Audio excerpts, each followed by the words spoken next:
माँ को अपने बेटे और किसान को अपने लहराते खेत देखकर जो आनंद आता है, वही आनंद बाबा भारती को अपने घोड़े को देखकर आता था। भगवत भजन से जो समय बचता था, वह घोड़े को अर्पण हो जाता था।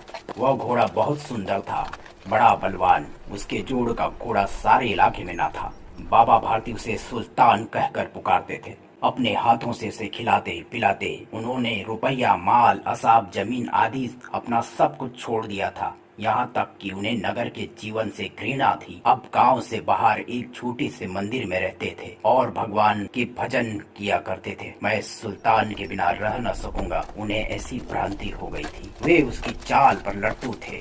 कहते थे ऐसा चलता है जैसे मानो मोर घटा को देखकर नाच रहा हो। खड़क सिंह उस इलाके का प्रसिद्ध डाकू था। लोग उसका नाम सुनकर कांपते थे। क्यों रे राम सिंह, मेरे खिलाफ शिकायत की तुमने राजा के पास? हाँ? ये मेरा है, ये सब कुछ मेरा है।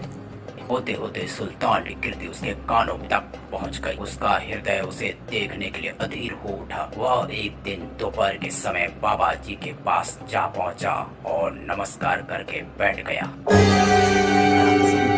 हाल है? आज यहाँ का रास्ता कैसे भूल गए? आपकी दया है बाबा जी। बाबा बस सुल्तान की चाह खींच लाई। विचित्र जानवर है, देखोगे तो प्रसन्न हो जाओगे। मैंने भी बड़ी प्रशंसा सुनी है।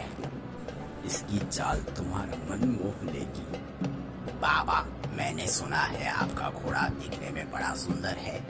अब सुल्तान के बारे में क्या कहूँ, जो उसे एक बार देख लेता है उसके हृदय में तो उसकी छवि अंकित हो जाती है। बाबा जी, बहुत दिनों से अभिलाषा थी आपके इस अनोखे घोड़े को देखने की। आज उपस्थित हो सका हूँ। आओ खड़क सिंह, तुम्हें मैं सुल्तान के पास ले चलता हूँ। क्यों नहीं बाबा जी, इसीलिए तो मैं यहाँ आया हूँ।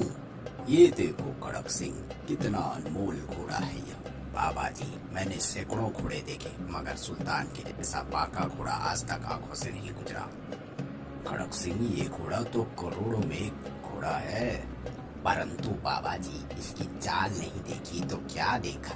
ये देखो खड़क सिंह, ये तो हवा से बातें करता है।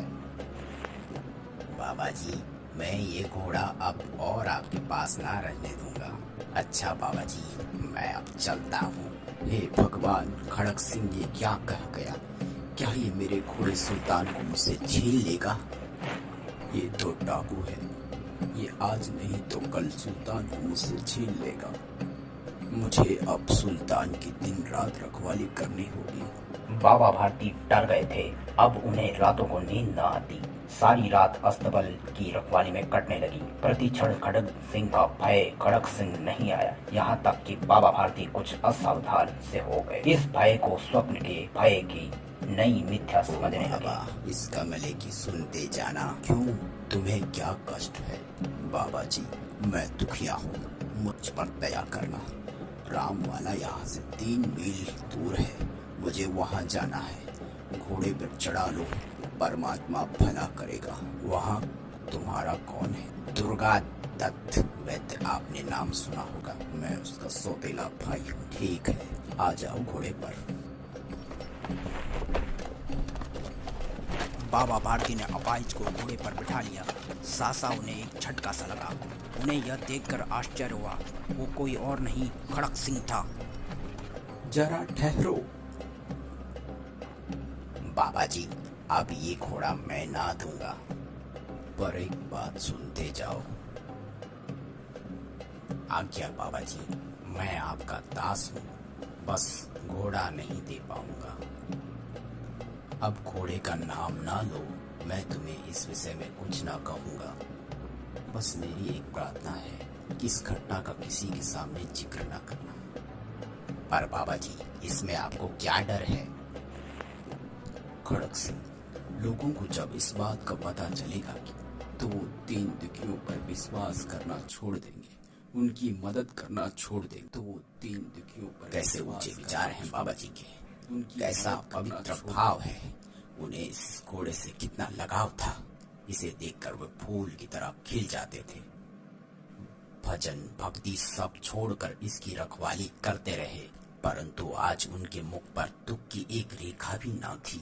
उन्हें तो बस ये ख्याल था कि लोग दीन दुखियों पर विश्वास करना ना छोड़ दें। रात्रि के अंधकार में खड़क सिंह बाबा भारती के मंदिर में पहुंचा। चारों ओर सन्नाटा था। आकाश में तारे टिमटिम कर रहे थे। थोड़ी दूर पर कुत्ते भौंक रहे थे। मंदिर के अंदर कोई शब्द सुनाई न देता था।